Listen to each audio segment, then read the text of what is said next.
हर astronaut, scientist और science explorer जो space और यूनिवर्स की स्टडी पैशन से करता है, उसका एक बहुत ही इम्पोर्टेंट सपना होता है। वो है दूसरे प्लैनेट पर लाइफ की खोज करना। इस सवाल का जवाब सिर्फ इन साइंटिस्ट को ही नहीं जानना, बल्कि पूरी दुनिया को जानना है। लेकिन क्या सच में दूसरे प्लैनेट्स पर लाइफ पॉसिबल है? और अगर है, तो क्या वो बिल्कुल हमारे जैसे दिखते होंगे? या अगर नहीं है, तो उस प्लैनेट को किन साइंटिफिक चीजों की जरूरत है जिससे कि प्लैनेट हैबिटेबल बनाया जा सके? आज के इस वीडियो में हम मार्स प्लैनेट की बात करेंगे।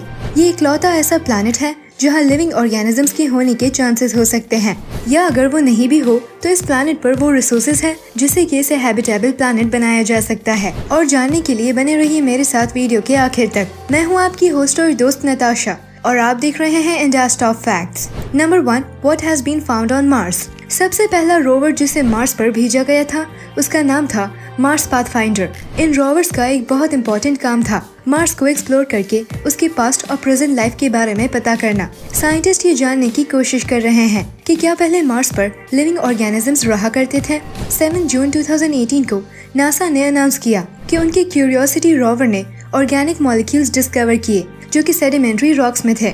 उनका कहना था कि ये मॉलिक्यूल्स 3 बिलियन ईयर्स ओल्ड थे। ऑर्गेनिक मॉलिक्यूल्स की खोज से ये पता चलता है कि मार्स पर लाइफ के कुछ बिल्डिंग ब्लॉक्स जरूर मौजूद थे। इसके अलावा क्यूरियोसिटी रोवर ने ये भी पाया कि मार्स पर लिविंग माइक्रोब्स के जिंदा रहने के लिए सही केमिस्ट्री भी मौजूद थी। क्यूरियोसिटी ने सल्फर, नाइट्रोजन, ऑक्सीजन, फॉस्फोरस और कार्बन जैसे कई एलिमेंट्स भी खोजे जो कि लाइफ के लिए बहुत इम्पोर्टेंट है। ऑलमोस्ट हम सभी का एक ड्रीम होता है कि हम इंडिया की टॉप इंजीनियरिंग कॉलेजेस जैसे IITs या NITs से अपनी इंजीनियरिंग करें, या तो फिर एम्स जैसी मेडिकल कॉलेजेस से अपनी मेडिकल की पढ़ाई करें। लेकिन इसके लिए हमको IIT, JEE और नीट में टॉप करना पड़ता है। जैसा कि हम सब जानते ही हैं, ये एग्जाम ऑल इंडिया लेवल पर कंडक्ट होता है, तो इसमें कंपटीशन काफी टफ रहता है। तो आपको इसकी प्रिपरेशन को बेहतर करने के लिए इसकी पढ़ाई हो सके उतना जल्दी स्टार्ट करना चाहिए। अनअकैडमी आपकी यही प्रिपरेशन को बेहतर करने के लिए लाया है खास कॉम्बो ऑफर, जिसके डिटेल्स कुछ इस तरीके से हैं। अगर आप क्लास 9 में पढ़ाई कर रहे हैं और 2 ईयर्स का कॉम्बो सब्सक्रिप्शन परचेज करते हैं, तो आपको उसके बाद के नेक्स्ट 2 ईयर्स के लिए अनअकैडमी फ्री में सेम सब्सक्रिप्शन एक्टिवेट करके देगा। तो आपकी टोटल 4 साल की पढ़ाई class 9 plus class 10 plus class 11 और प्लस क्लास 12 और 2 ईयर्स का एक्स्ट्रा IIT नीट की पढ़ाई सिर्फ 2 ईयर्स के सब्सक्रिप्शन के प्राइस पर मिल रहा है।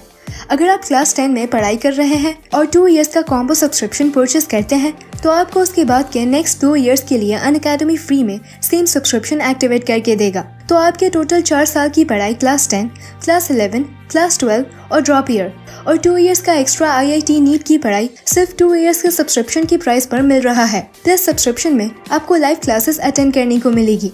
आपकी प्रिपरेशन को एनहांस करने के लिए टेस्ट सीरीज और क्विजेज रखे जाएंगे। यहाँ पर स्ट्रक्चर्ड कोर्सेज के साथ साथ अनलिमिटेड एक्सेस का ऑप्शन मिलेगा। तो ये ऑफर काफी लिमिटेड टाइम के लिए है। लिंक डिस्क्रिप्शन में दिया गया है। और हाँ, अगर आप अनअकैडमी का कोई भी पेड सब्सक्रिप्शन खरीदते हैं, तो वहाँ हमारा कोड FACTS10 यूज करें, जिससे आपको 10% डिस्काउंट मिलेगा। Number 2, what is Mars like today. आज देखें तो मार्स बेहद ही ठंडा है। वहाँ का एवरेज टेम्परेचर -63 डिग्री सेल्सियस का है और समर में ये टेम्परेचर 30 डिग्री सेल्सियस तक का है। प्लैनेट का एटमॉस्फेयर 95.3% कार्बन डाइऑक्साइड है और मैग्नेटिक फील्ड के न होने की वजह से मार्स के सरफेस पर हार्मफुल सन रेडिएशंस आती है। यहाँ लिक्विड वाटर भी सरफेस पर स्टेबल नहीं रहता।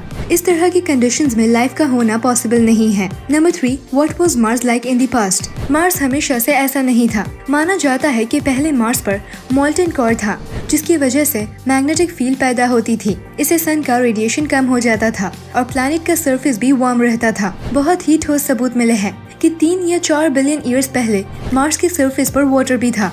साइंटिस्ट ने रिवर वैलीज और स्ट्रीम्स की खोज की है, जिससे शायद लाइफ पॉसिबल थी। लेकिन 3 बिलियन साल पहले मार्स ने अपनी प्रोटेक्टिव मैग्नेटिक फील्ड खो दी, जिसे आज ये सिर्फ एक ठंडे और ड्राई डेजर्ट की तरह दिखता है। Number 4, did life exist on Mars before. वैसे तो नासा के क्यूरियोसिटी रोवर ने लाइफ के होने के बहुत से सबूत पाए हैं, लेकिन इसका मतलब ये नहीं है कि वहाँ सच में कोई रहता था। बिना किसी सॉलिड एविडेंस के कुछ भी नहीं कहा जा सकता। नासा ने हाल ही में परसेवरेंस रोवर लॉन्च किया, जो यही एविडेंस खोजने जा रहा है। ये एंशिएंट लाइफ को माइक्रोस्कोपिक फॉसिल्स में खोजने वाला है। ये सैंपल्स को कलेक्ट करके वापस अर्थ पर लाएगा, जिसे साइंटिस्ट उसे स्टडी कर पाएंगे।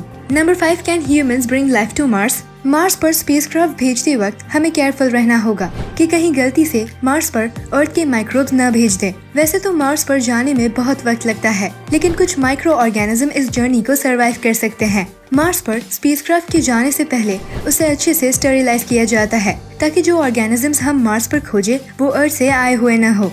सिर्फ इतना ही नहीं, चांसेस है कि अर्थ से भेजे गए ऑर्गेनिजम्स मार्स पर सरवाइव कर जाए या मार्स पर रह रहे किसी ऑर्गेनिज्म से मिल जाए। इसीलिए साइंटिस्ट अपने मिशंस में बेहद ही केयरफुल होते हैं। Number 6, can we grow trees on Mars? बदकिस्मती से आज के मार्शियन एटमॉस्फेयर में ट्रीज और प्लांट्स को ग्रो करना इम्पॉसिबल है। लो प्रेशर की वजह से लिक्विड वाटर स्टेबल नहीं रहता, जो प्लांट्स और ट्रीज के लिए इम्पोर्टेंट कंपाउंड है। मार्स के सॉइल में भी टॉक्सिक मॉलिक्यूल्स मौजूद है, जिसे निकाले बिना ट्रीज और प्लांट्स को ग्रो करना नामुमकिन है। तो दोस्तों, अगला वीडियो आप किस टॉपिक के बारे में देखना चाहते हैं, यह हमें कमेंट कर जरूर बताएं। वीडियो पसंद आया तो लाइक और सब्सक्राइब करें और पसंद नहीं आया तो डिसलाइक करें।